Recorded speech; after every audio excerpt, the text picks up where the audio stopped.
The views expressed on the Nova Society are those of the panelists and guests and do not necessarily reflect the views or opinions of the Phoenix Research Institute or any institution which any panel member is associated. Welcome back to the Nova Society, a space where dialogue deepens understanding and civic responsibility comes to life. I'm Dr. Mark Bound, joined by our regular panel, Dr. Scott Gershwer and Dr. Brooklyn Ann Weldon. Together, we'll unpack the stories that matter most, exploring the headlines, the history, and the big ideas shaping today's conversations. Let's dive in and hear what the panel has for us today. Today we have a message from Trudy and a question, of course.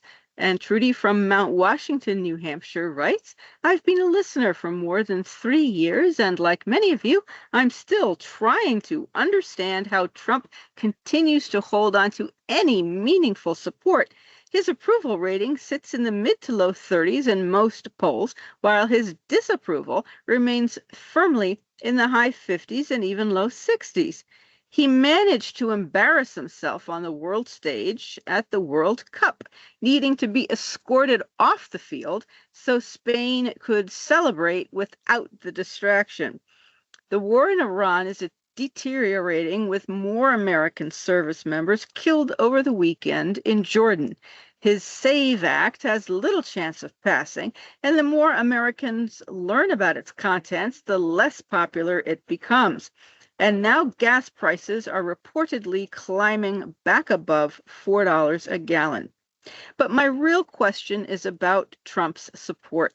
With all of this happening, why do Republicans continue to enjoy strong backing in the poorest states, places where their policies often seem to hurt the very people who support them?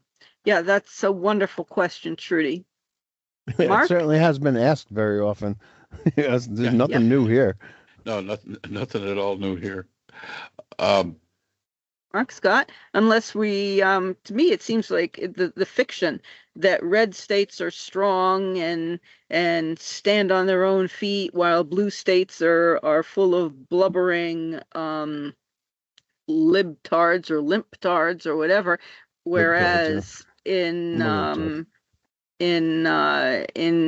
fact, the blue states like Massachusetts, New York, California, and so on, Illinois, the blue states are the ones in the nation that pay into the federal government and pay taxes, while the red states extract the money and are being supported by the blue states. So if the blue states refuse to pay the excess into the federal government, the red states would collapse. And this is a fiction that the red states stand on their own and are strong and this and that. So I don't know. The people who live in blue states seem to permit the fiction. I mean, we all seem just to have this magical thinking that red America stands on its own and blue America is wimpy and whining, which is not true. That's the only thing I can think of. Well, there's also another little fiction about this. When we talk about New York State, we call it a blue state. It's really not. New York City, where a majority of the population lives, down in that area there, is blue. The upstate of New York is extremely red. I mean, we're talking where I'm from, where I grew up in the Binghamton, Johnson City, Endicott area, what was the southern tier. That's totally red. It's always been red. And I think, to Trudy's question, I think one of the things that we have to look at is, and we've said this before in the podcast, people are one or two issue voters. They do not look down the platform beyond the one or two issues that they're interested in. So, they say, okay, well, you're for eliminating abortion. Okay, I'm with you. They don't care what plank number 8 is on that platform. They never bother to get down that far because they've been sucked in by, you're supporting that one issue that I care about, and that's how they maintain the support that they have. It is the fact that the electorate, and this is not only Republicans, this is Democrats equally as well, in many cases. You look at a position of a politician and you tried to cherry pick out that one issue or two issues in some cases, and in the very rare cases, three issues that you support, that you believe in, that is part of your echo chamber, that is part of your mindset. You pick them, and then you don't give a rat's ass about the rest of it. And if you looked, you'd find out you were basically voting against your own best interests down the line, as opposed, so it's kind of a catch-22 in some ways, because yes, you're getting that one interest addressed. But here's the thing that gets me is most of the time, that one interest that one platform plank that you're interested in, your representative has very little control over. Very, very little. I'm sorry. It's just not how it works. And then, of course, the other reason is because I don't care, and it's true here in South Carolina. If you've got a D after your name, forget it. If you're in the wrong party, forget it. They don't care that their life sucks.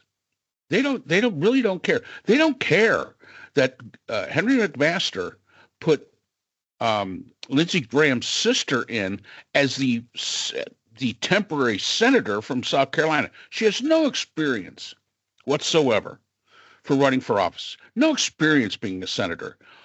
What good is she going to do the state of South Carolina and the people of South Carolina in that position? But because she has an R after her name, because she's a Graham, because of these other factors that really have nothing to do with governance and effective governance, they're okay with it. As a matter of fact, they applaud it here. Oh, yes, that's the way it should be. I don't know. As I said before, I think that Pam Abbott, the lieutenant governor, I don't know. If she's still talking to Henry McMaster, the governor, I'd be surprised, because that was a bit of a kick in the ass to her. So we'll see what happens when they start running, when they decide who the Republican Party is going to be running for Graham's seat. I don't believe it's going to be a sister. I don't think she's going to run, but we'll see. Yeah. I don't know too much about South Carolina politics, but I don't know that it's necessarily unusual for the spouse of, or in this case, sister of a dead politician to replace them. I think Paul Wellstone's wife replace him after he was killed in a there's crash. Been a few. And yeah. So it's not, I think just to serve out the term, that was like what they wanted. And then she announced that she wanted to run for it. And I think that kind of threw everybody into a little bit of a tailspin, because there were so many, established politicians that want to run for that seat. But in any event, it should not really surprise anybody, I think, that most of the issues that we grapple with today come from Richard Nixon, who is one of the most cynical and horrific people ever to live on the planet. Richard Nixon, when he decided that he was going to run for president, 2 years after he declared he had lost the race to California's governor, and he announced that the press doesn't have to worry about him anymore, they won't have Nixon to kick around, he was back again. And he had gone around the country and he had helped candidates, win their races by making speeches for them. He had a lot of chits to call in, and he became the Republican nominee. And at that time, when he first started, he was looking at Robert Kennedy as his opponent. And he needed an issue that he could use to separate the two big constituencies. The Robert Kennedy people were Northeastern Catholics, right? Surrounded by Boston, surrounding Boston and that area. And then Southern Democrats, who were still Democrats at that point, but moving. And he lit upon the issue of abortion. And the abortion issue became one of the hugest issues. I remember sitting in Germany with the CEO of my company, and he said to me, we figured this out in like 1870. What's the matter with you people? How have you not decided that this is just a private issue? It's not a public issue. It's not a political issue. It's a private issue between a woman and her doctor if she chooses to terminate a pregnancy. But it became such a big thing, and of course Reagan came along next, and he got the evangelicals, and he used abortion as the issue there, and that became like a single issue for so many people all over the country, and who forgot that during the Eisenhower years, the Republican platform on abortion was that it was a private issue, not a political issue. So that was really, I think, when things started to shift, right? We owe it all to Richard Nixon. And at the same time, the Southern strategy that he employed moved Democrats to the Republican Party, Republicans to the Democratic Party, I guess. And, everything changed in those years. The two parties really switched places. Part of the legacy of LBJ, and he knew that it was going to happen, but he thought it was worth doing, the Voting Rights Act, the Civil Rights Act. But that became, it seems to me, the big issue. And I don't know, Mark, do you ever get the sense when you talk to your neighbors down there that there's a sense that the Democratic Party abandoned them, not the opposite, that the Democratic Party betrayed the Southerners, by enacting the Civil Rights and the Voting Rights Act, and that it had been the party of, the KKK, and it had been the party, and that's extreme, but it had been the party of, racists everywhere. And that they liked the system that they had. They liked the Jim Crow system. Oh yeah. And that just by having these two big pieces of legislation, that the Democratic Party abandoned them, and they became Republicans, and they've been Republicans ever since. Yeah. And it wasn't only that. It wasn't only that, Scott. It was also when the party shifted on their support of unions. Here in South Carolina, unions were considered worse than the mills, because unions took advantage of the people here. Now, in many places, in the auto workers and places like that, unions were a help. But down here in the South, unions were really seen as anti-worker. And when the party started shifting on that, they lost a little bit more support. So, yeah. Yeah. And then, sort of like Reagan's tough guy talk about the Soviet Union, that was another thing. I've actually seen people, on social media say that if anybody had done to the United States what, knocked down an airplane or something, whatever it was, shot down that airplane in Ukraine, that Ronald Reagan would have bombed the shit out of them. And I'm like, actually, it did happen, and Ronald Reagan didn't bomb the shit out of them. He basically stopped them from coming to American airports for about a couple of weeks, and he released GPS, which was great, so that everybody would know exactly where they were and wouldn't stray off course like K007 did.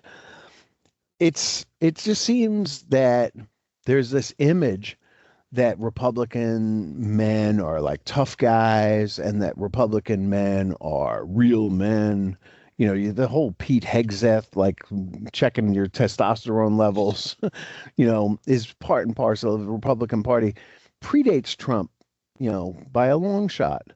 And it really culminated, well, it didn't culminate, I guess it culminating hopefully with Trump, and it will end soon, because everything that Trump promised, he has done the exact opposite. I mean, he's like, I think when the national debt was 19 trillion, he said, we're going to pay down that debt in my first term. And now it's 50 trillion, and he said, I'm not going to start any more wars. Well, he started a war, and a pretty big one we'll talk about in a bit, I think. But this idea and economics, that the country does better under a Republican, just complete fiction. the country always does better under Democrats than it does. In the last, I don't know how many, Bill Clinton cleaning up the messes that Ronald Reagan and George H.W. Bush left behind. They go out and they elect George W. Bush, creates a huge mess, somehow wins the 2004 election. I have no idea how. And it's up to Barack Obama to fix his mess. Trump comes in, creates a whole big mess in his first term, and Biden has to come in and clean it all up. And now we're in an even bigger mess than we were before. I mean, we haven't had a COVID yet, but there has been explosive diarrhea around the country. And corrupt as ever, the Trump people have taken money from the Taylor family, who owns Taylor Farms, which is the source of this lettuce that was infecting people. And now the FDA has backtracked and said that it was a false positive, and that wasn't what did it. Well, the corruption is just so blatant, and I don't understand. I think the three of us are the last people you would want to ask the question, what's the matter with these people? What is the hold that Trump has on his base? I don't get it at all. He's the least masculine person I think I can think of. He puts makeup on every day. He duffs his hair, whatever that thing is going on up there. He's thin-skinned and whiny. There's nothing masculine about Trump, but for whatever reason, they keep picturing him as Rambo and Jesus at the same time. And they've fooled themselves into thinking that he's something that he isn't. Yeah, there's no doubt. And like I said, if we had a bit more engaged electorate that actually understood what their candidates actually stood for. I mean, we've had guests on here before that have been talking about that, creating those digital spaces where you can actually go and you can look at what your candidate stands for all the way down the line. And I'm not sure, we've had those guests and we've said it was a great idea, but I'm not sure really how impactful it will be, because I remember a time when, and Scott and Brooke, you probably remember a time too, when they would come out with a platform for each of the two major parties. These platforms had 15, 20 planks to them. These were the things that they wanted to accomplish. And they were goals. They were not ideologies. They were goals. Now, they were goals based upon ideologies, but they focused on the goal of getting something accomplished. Today, that's totally changed. Today, they're really ideologies which may have a goal that can be accomplished, maybe, but we're not really going to talk about how we're going to accomplish it. We're just going to say we're for this, we're against that, and you figure out if it's even a viable path to be able to make some sort of social change. And so a lot of these major parties, a lot of these politicians, if you listen to them, they have one or 2 points, maybe 3, that they just beat up on, and they're going to beat on it and beat on it and beat on it. And that's it. But when it comes to, okay, how are you going to make my grocery prices more affordable? How are you going to bring down gas prices? What are you going to do about, this social issue or whatever, childcare or healthcare or any of this stuff? Nothing. We'll talk about that in 2 weeks. Elect me first, and then we'll talk about those if we get around to it. Because I'm going to focus on that one ideological issue that you seem to think is earth-shattering, and I think that's where our problem lies. Yeah, and there's one other thing about it also. I think that I was talking to a relative of my wife's about this. He's a very staunch Republican guy. And he was talking about the Green New Deal at the time. And I said, it just seems to me that there was a time in America where any problem was looked at as an opportunity. Absolutely. And the bigger the problem, the bigger the opportunity. And the entrepreneurial spirit and the investment and the innovation, all of that stuff kicked in, and it was America at its best, and we went out and we solved the problem. For some reason that I cannot identify, the climate change issue, which is a real thing that we're seeing all the time. Things just keep getting worse and worse. A couple of weeks ago, when it was like 110 degrees here in Connecticut, some broadcaster said, and by the way, this is going to be the coolest summer of the rest of your life. That we're heading down this path to disaster. And yet we've ceded electric vehicles to the Chinese. We have not retooled in Detroit to become the global leader in EVs. We could. I'm sure we could. I think Joe Biden was probably right. It probably requires a bit of public-private investment. It probably involves not just investors making the payments into it, and supporting these new technologies, but it's probably going to have to be the U.S. government. Lord knows the Chinese do that, and how are we going to compete with a nation that is the second largest economy in the world if we're not throwing our economic strength behind it? And we're going to leave it to individuals to do, or stock market, funded people. And I continue to just think we should lead the world. We should make these investments, and we should, be the strongest country around. But we're not. We're the weakest, and all they ever do is whine about it, and say what a big problem it is, and they blame it on China, and they say it's a hoax. And in the meantime, China is providing EVs for the rest of the world, and we're doing nothing. And it really that part of it bothers me probably more than most other stuff does, because there was a time when we would look at that problem and say, yeah, we could do something about this, and we're not. Yeah, no, we're definitely not. And China was for about a month not importing any oil. They were using their strategic petroleum reserve and their EVs. And they've been selling EVs to the rest of the world.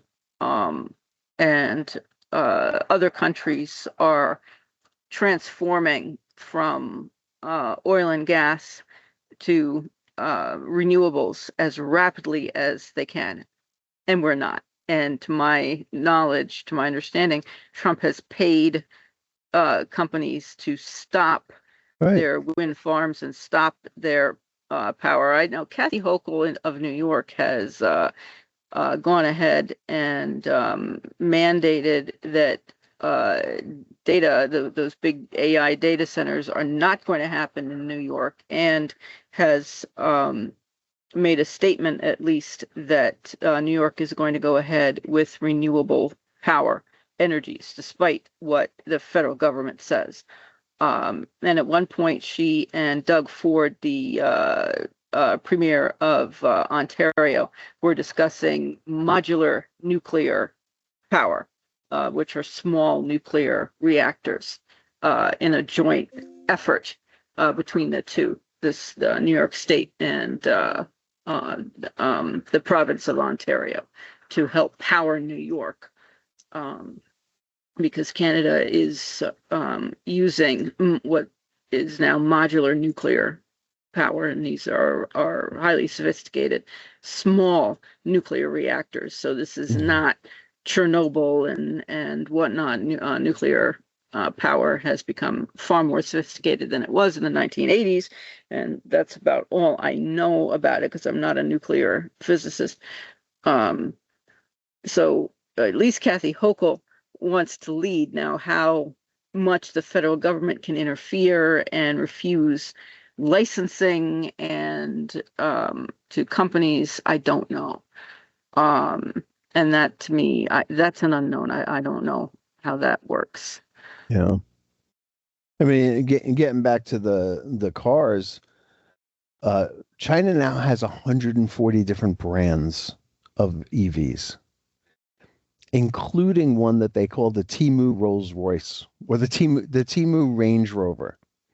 And it's an electric vehicle that looks and feels just like a Range Rover, and it's outselling Range Rovers. I mean, if there's a more, I don't know what you would say, flagship car for the UK than the Range Rover. I don't know what it is. I mean, they seem to drive them all over the world. Yeah. You're on. To my knowledge, though, the United States will, as a will not. I don't know what the word is. I'm sorry. We prohibit the importation of those cars, so you cannot buy. Protectionist tariffs on EVs of 100%. So you're paying twice the amount that everybody else is. And no, then we're not going to do that. But that's not to support an industry that we're supporting, right? Because there are car companies out there that are making EVs, but they're not doing very well, and they're getting no public support because, for whatever reason. And here again, it seems to be some kind of toxic masculinity. The idea of the internal combustion engine just is so appealing to people that they can't get quite past it. And I don't know. I guess that's it. I don't know. Yep. We're probably the last three people that anybody should ask why these things are happening, because if it was up to us, they never would happen. This is quite true. This is very, very true. Okay. Yeah, so Trudy, I do hope we answered your question as poorly as we may have answered it. And that's all the time we have for today's episode. The Nova Society is a production of Nova Society Media, a division of the Phoenix Research Institute. We want to thank our production partners, Buzzsprout, who hosts the Nova Society, Audacity, our editing team, Apple Podcasts, the largest source of podcast and music online, Spotify, the most popular platform for the Nova Society, and iHeartRadio, your destination for all things music and podcasting. The Nova Society is available on all of these and other quality platforms listed in our description. And most importantly, we want to thank you, our listeners. Without your support, the Nova Society could not be possible. If you haven't already, please consider subscribing on the platform of your choice. It's easy, it's free, and helps our channel grow. For questions or comments, you can reach us at nova.society.podcast@gmail.com. So on behalf of Dr. Brooklyn Ann Weldon, Dr. Scott Gershworth, and all of our production partners here at the Nova Society, I'm Dr. Mark Bound. Remember, the true power of society is knowledge. Thank you for listening, and we hope to see you again next time. Hi, everyone. This is JJ, the co-founder of Good Pods. If you haven't heard of it yet, Good Pods is like Goodreads or Instagram, but for podcasts. It's new, it's social, it's different, and it's growing really fast. There are more than 2 million podcasts, and we know that it is impossible to figure out what to listen to. On Good Pods, you follow your friends and podcasters to see what they like. That is the #1 way to discover new shows and episodes. You can find Good Pods on the web or download the app. Happy listening!